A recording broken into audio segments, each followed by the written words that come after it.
Hi, everyone. So this presentation is going to assume that you've already had your BLS CPR training. And today we're going to talk about pit crew CPR. So I get a lot of students, whether they're currently in the EMT class or coming back to me after having worked in the field a little bit, or a lot of times people that are kind of at that in-between stage when they're looking for jobs. And they say, I wish we learned pit crew CPR. I want to know about pit crew CPR.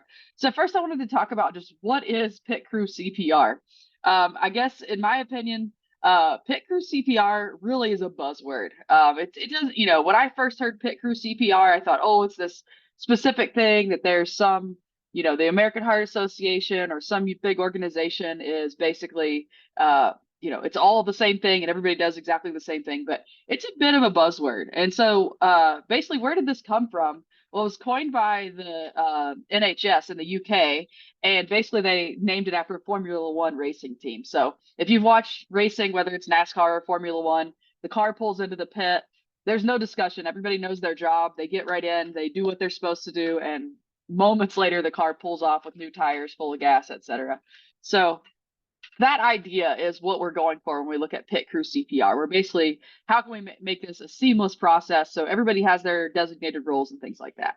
So it's a good idea, and I'm not saying it's not great. It's just that it's not what a lot of people think it is, because it's not, there's not a specific formula for exactly what is pit crew CPR.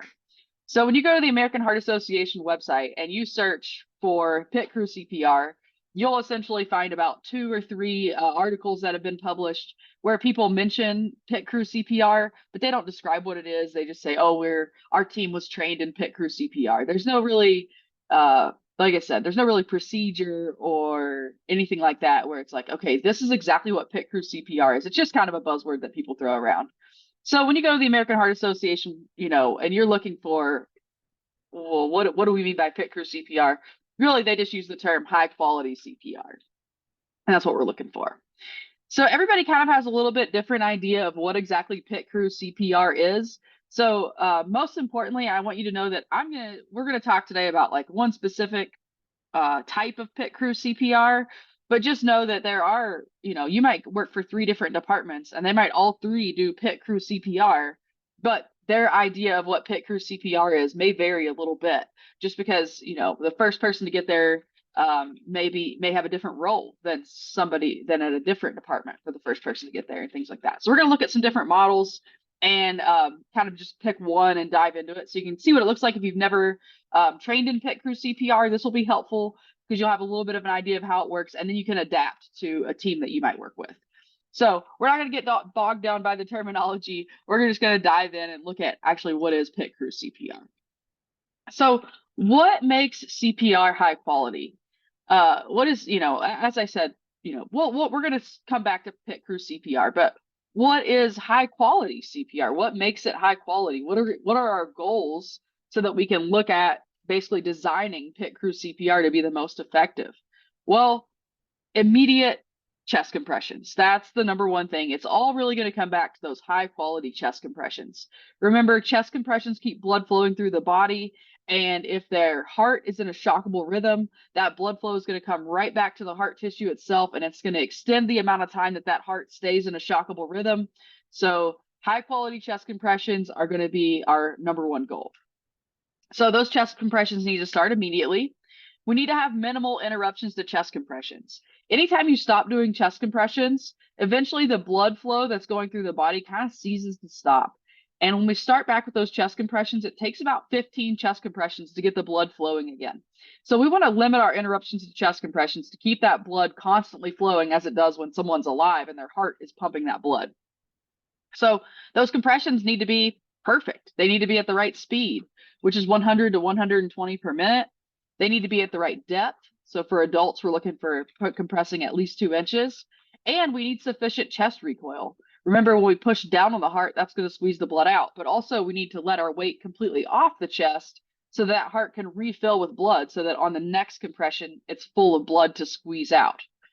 We also want to get the AED on board as soon as possible. The defibrillator is going to restart the heart. So getting that on the patient as quickly as possible is another goal of high quality CPR. When we're using the AED, there are going to be times when we have to stand clear to analyze the heart rhythm, to deliver the shock, things like that. And we want those pauses to be as short as possible. Depending on your specific equipment of AED, you can streamline this process even more if you know your AED by continuing those compressions until that analyze button is pushed or until those pads are plugged in.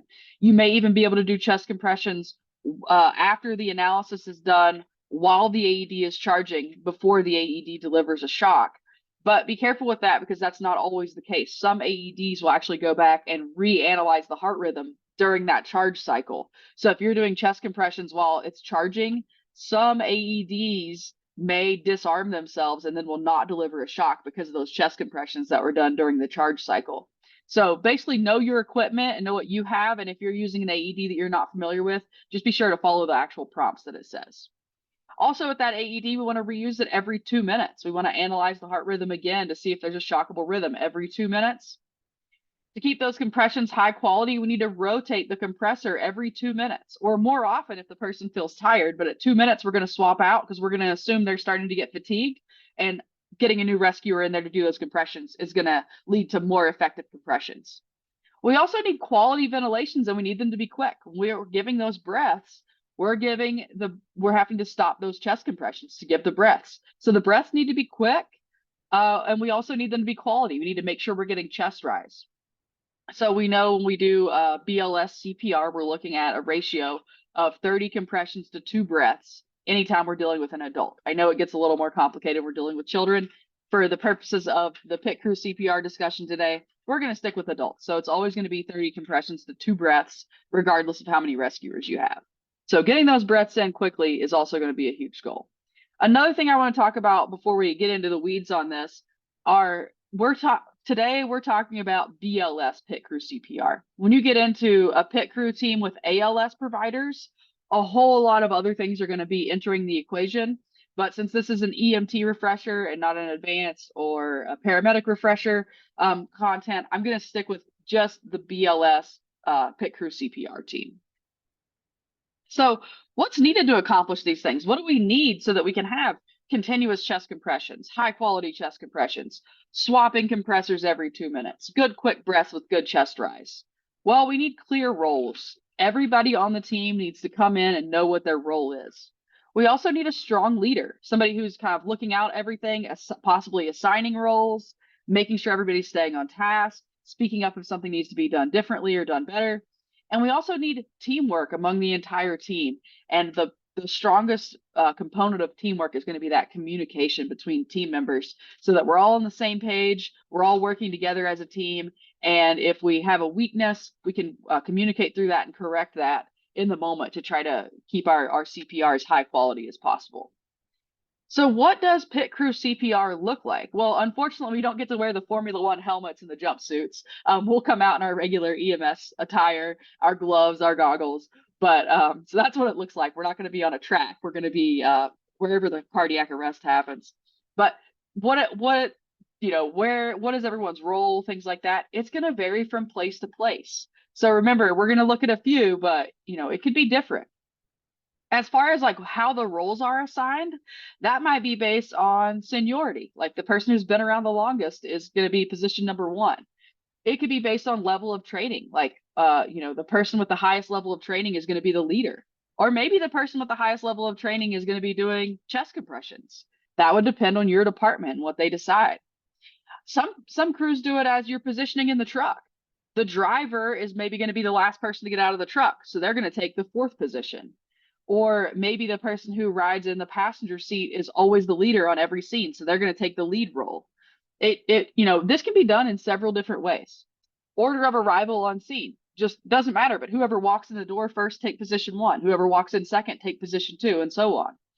So we're going to look at some examples of kind of how this looks. And again, how these roles are assigned is going to depend on your individual department. Or maybe it's decided on every scene as you walk in the door and the leader is just assigning these roles as you go, or you're calling dibs on a role, however your crew wants to do it. So this is one example. I just got these images from Google. These are just different departments that have posted their pit crew CPR. These were all labeled pit crew CPR. So we're going to come back to this one at the end and really look into this one because it's kind of the more simple one. So it's easy for us to adapt, to use this one for that BLS level of pit crew CPR. But we have the first provider going to the patient's right side, the second provider going to the patient's left side.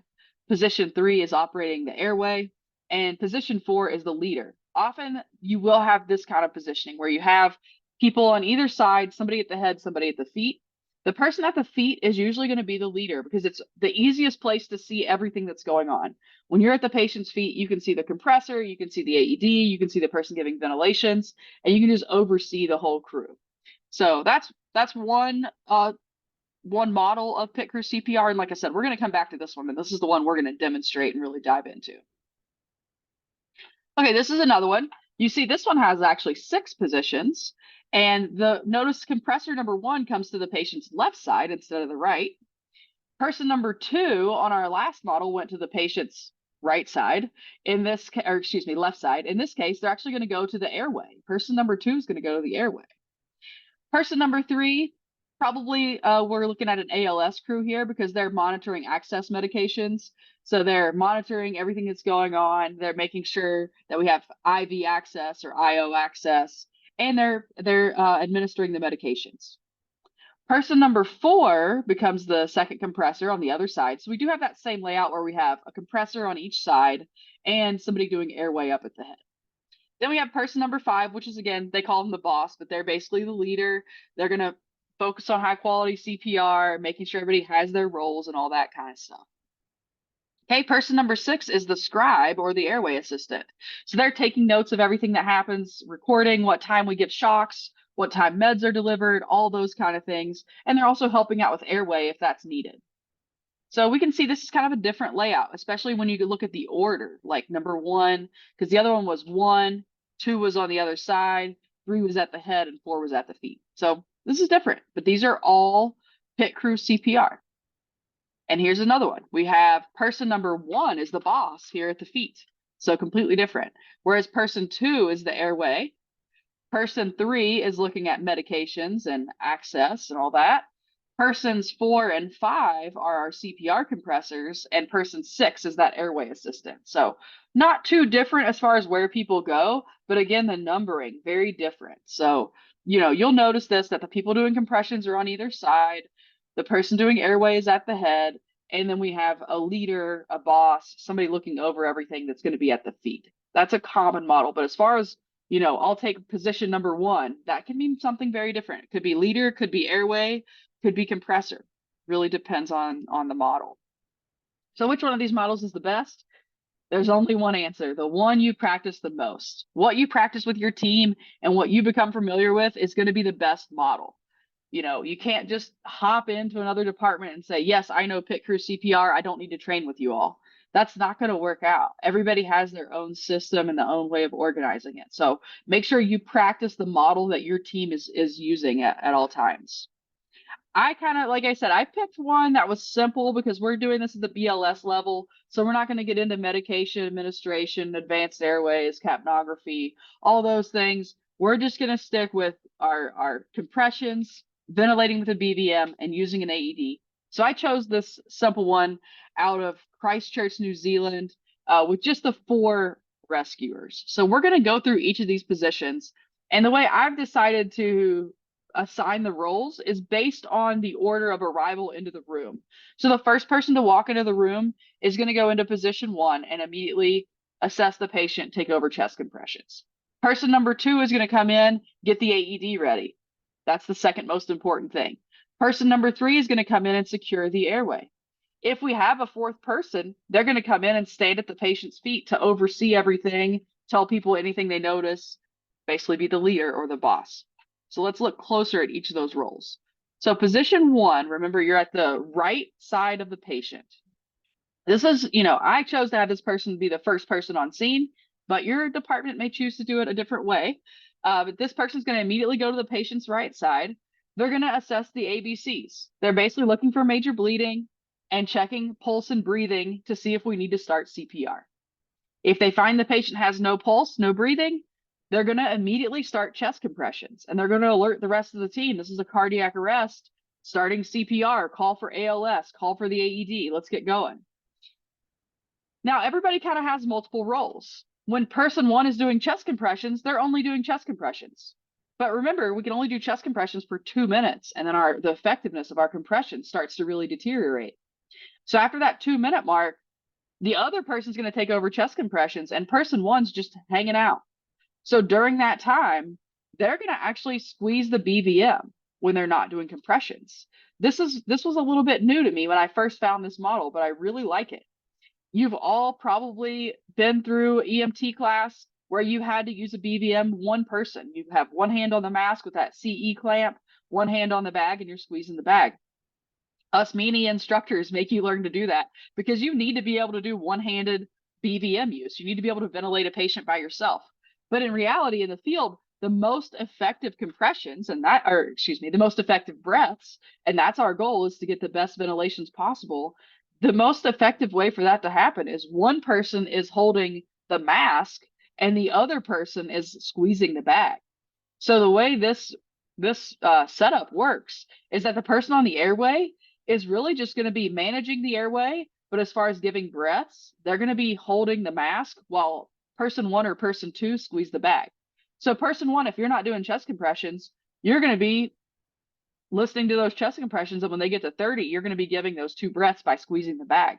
Now the airway person will be holding the mask, so all you have to do is reach over and squeeze the BVM. You're also you're just hanging out while the other person's doing compressions.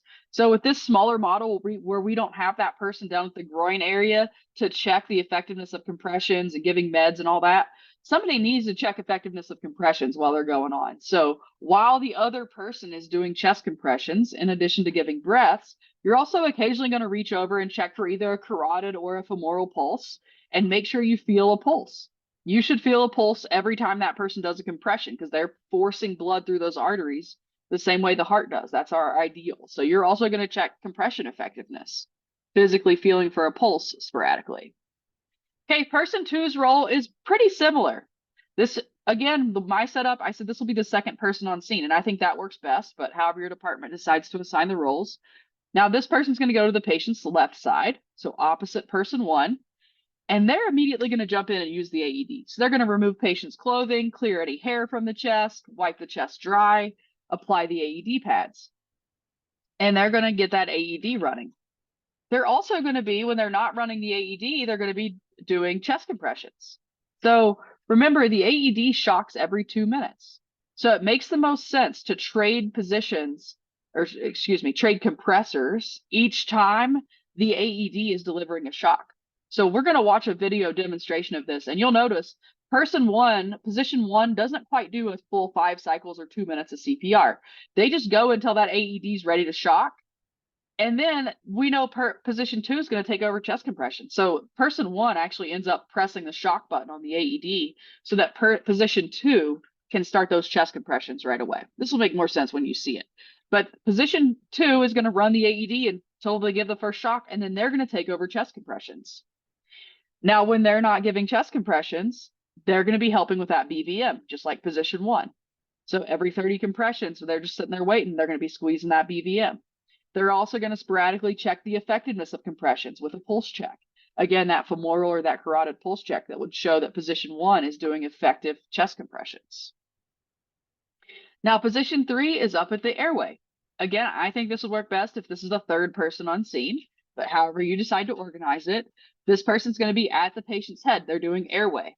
So they first need to grab their airway equipment. They're going to need a BVM. They're going to need an oxygen tank. They're going to need tubing to hook up to the oxygen tank.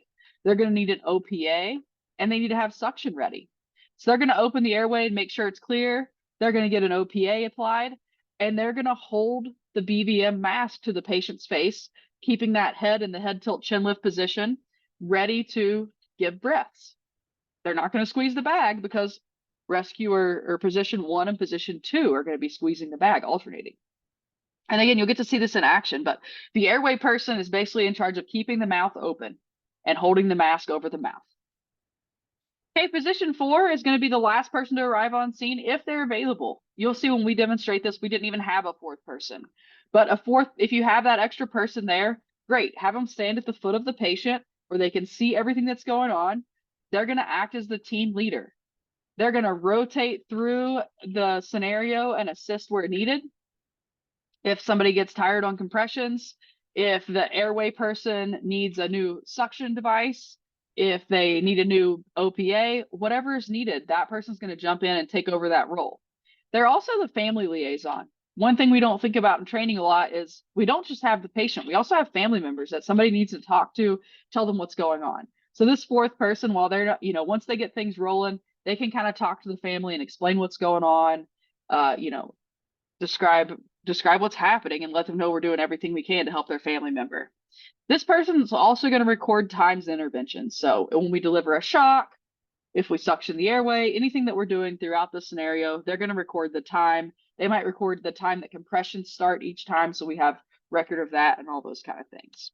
So without going any further, let's see how this actually works. We're going to have a video of a crew, including myself, doing pit crew CPR following this model from Christchurch, New Zealand. And we're going to look and see what it looks like so you can kind of see all these things in action and see how fluid we were with transitioning to keep those chest compressions going and keep those breaths within that 10-second time limit and all that good stuff. So I'll see you in the next video. Thank you.